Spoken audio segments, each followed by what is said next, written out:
Hello, my name is Jessica. I'm Jariah. I'm Kelly, and welcome to Millennial Versus presents Gen Talk. Join us as we discuss our perspectives on cultural appropriation.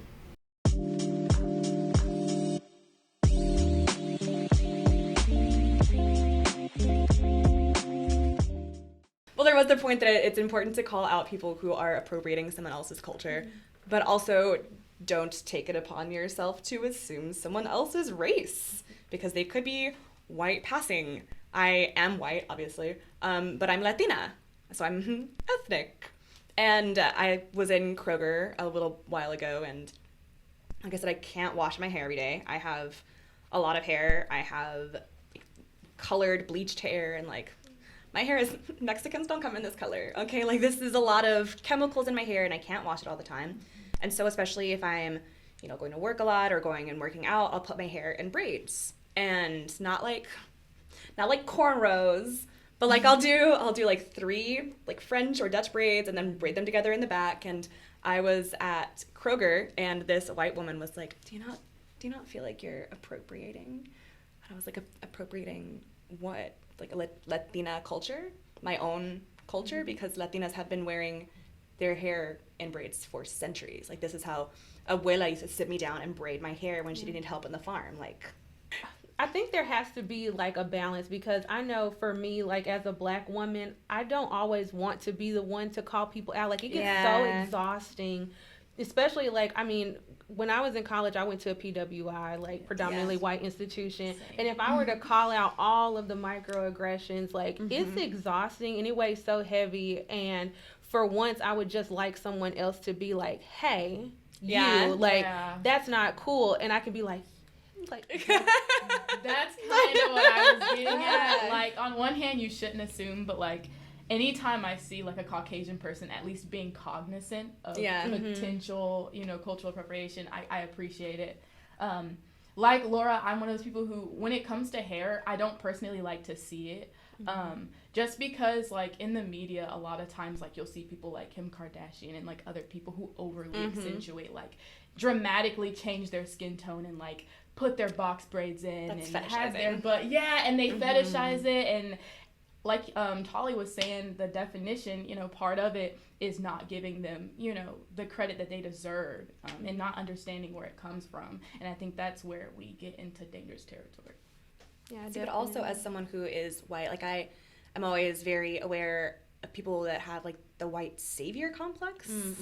And so how do you bridge that gap of wanting to be an ally but not overstepping? Yeah, it's a hard line to try to navigate, because and I think for me, like, the day-to-day things are the ones that affect me the most, but like I think it also depends on your platform. So like something that I was thinking about, like as I was hearing what you all were saying about the fetishizing and not showing the appreciation to the culture, is like this kind of new coined term of blackfishing, where you have these celebrities who are darkening their skin and filling their lips and, getting BBLs and all this stuff to try to look more ethnic and specifically Black, right? Yeah. And these are things that women of color for like forever have been having issues with, is that, being hypersexualized or being told that, your hair doesn't look professional. Because, for every interview I've ever gone to, I've worn my hair in a bun because I've been afraid to wear my hair as it is. And I remember, like, going into an interview and being like, okay, make sure your hair's slicked back. Like, I have to add extra time to do that. And then I get into the interview, and it's mostly Black women. I'm like, oh, thank God. Like, all right, okay, cool. Yeah. I could have just, but had I known that, like, and you don't want to have to walk around with that worry. But I do think that, like, celebrities, people who have a platform, they kind of enable people to think that it's okay, because if Kim K's doing it, then like it must be fine. Or Iggy Azalea, like she's cool, right? Yeah. So. Right. But up until 2018, news anchors couldn't have braids. It was unprofessional. Exactly. So, Definitely. Yeah. I was raised in Japan for a good bit of my life, and I was able to see just how different cultures come together and celebrate each other. And so I think on the appreciation end, we've even had like tea ceremonies where we got to dress up in kimonos. Like, they let us, American people, dress up in kimonos, do the tea ceremony, but you're not going to just walk down the street wearing a kimono. You're going to learn about their culture. You're going to embrace them and then wear, you know, the outfits and things of that nature and celebrate with them. But also being at a predominantly white institution, so going from being a military child and seeing all these different cultures to being at Harding, I'm able to see just even the verbiage that they use. Like, it's almost trendy to say bet. And I even heard, like, some white girls referring to each other as queen. And it kind of rubbed me the wrong way, because I was just like, you know where you saw that, and it did not consist of people with your skin tone. You know what I mean? Yeah. Like, even back in, like, from our times in Africa, just being... having our ethnicity being so entrenched within the culture, and having us being referred to as queens and kings, and us just having our riches in Africa. Like, it's a cultural thing. It means so much more than just your words on social media. So, I mean, I get really passionate about it because I'm just like, I see it and there's really nothing I can do about it, because there's thousands of students on Harding's campus and just very few of us. And so... like, how do you call that out? Like, that's a problem I have with anytime I date a white man. And again, I just look white unless you know that I'm Latina or hear my last name. Like, and so as soon as white men find out that I am Latina, they immediately want to call me Mamacita. And I'm like, that's disgusting. That's not okay. Yeah. They're like, well, you say papi, and I'm like, yeah, that's my language. That's how I was. I call all females mommy or papi, and that's just terms of endearments that I was raised with. That's how my family speaks. You do not get to take that on. Right. I am not yours, and what is mine is not yours.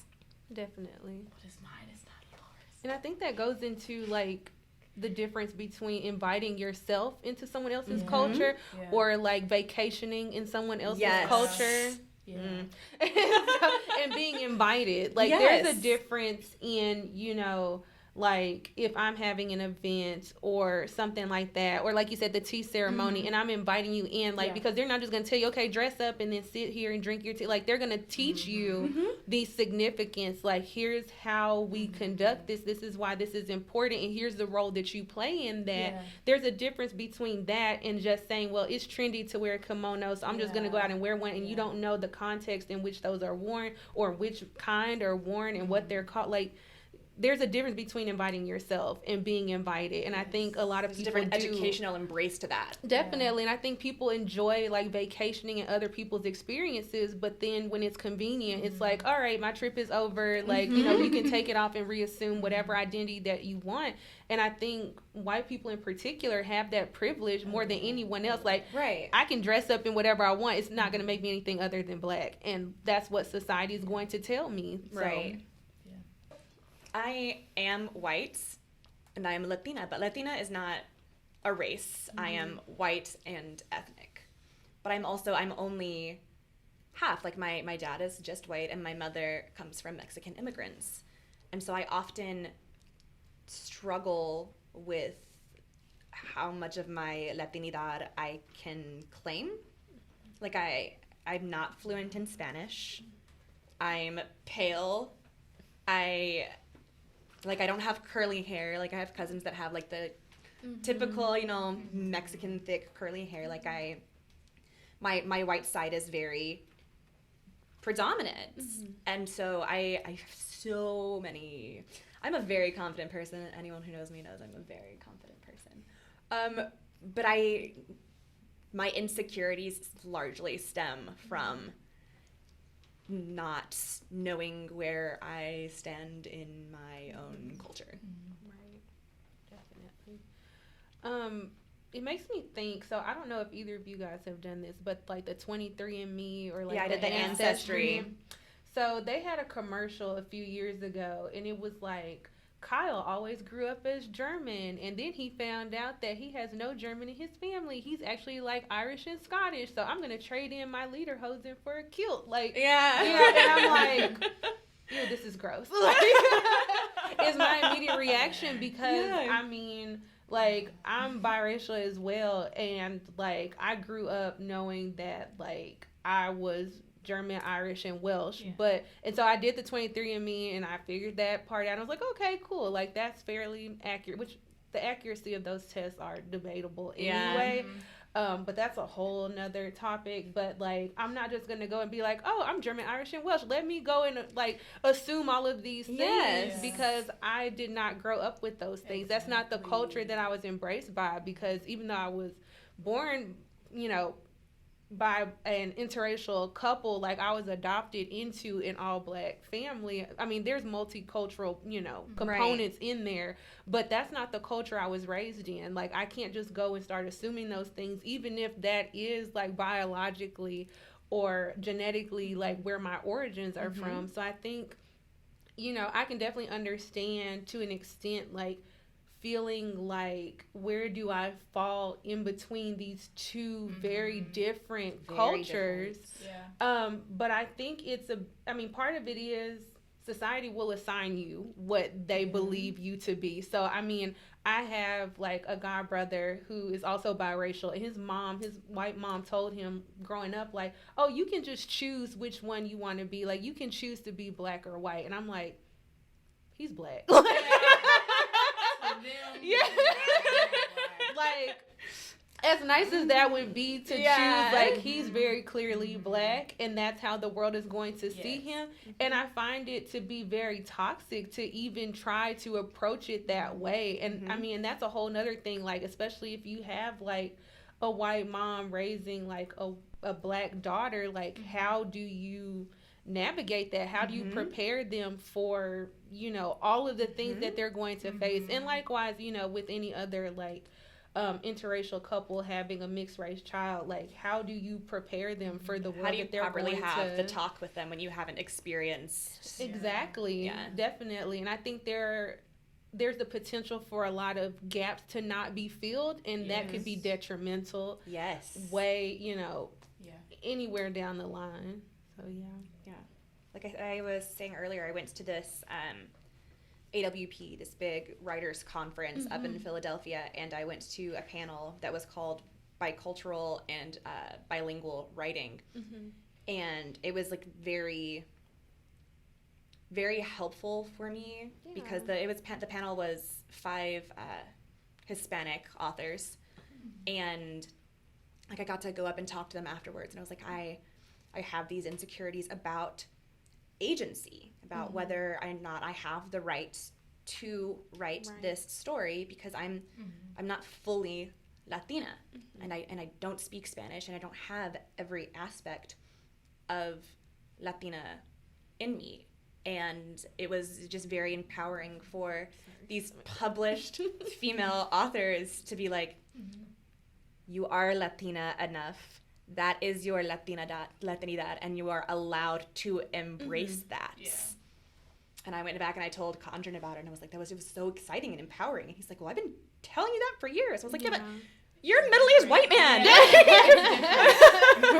It is different. I think it's also just about acknowledging where you fit in that space. So, like, I, as a black woman, experience a lot of things that other black women experience, but being a black woman of lighter complexion, I'm not going to go through the same things that women, my counterparts that may be of a darker complexion, go through. So while I can relate, like, on certain things, like, I have to acknowledge my privilege in the fact that there are some things that I will never, like, I mean, I will never be the darkest person in the room. Like, you know, and I can't walk in those shoes. So I have to acknowledge where my similarities with my community begin and where they end, and where somebody else's story begins and ends. So I think there's a lot of nuances that go into that. And so I think it's just acknowledging where you fit and where you find comfort fitting in, and then allowing people outside of that to take ownership of their own space and their own experiences.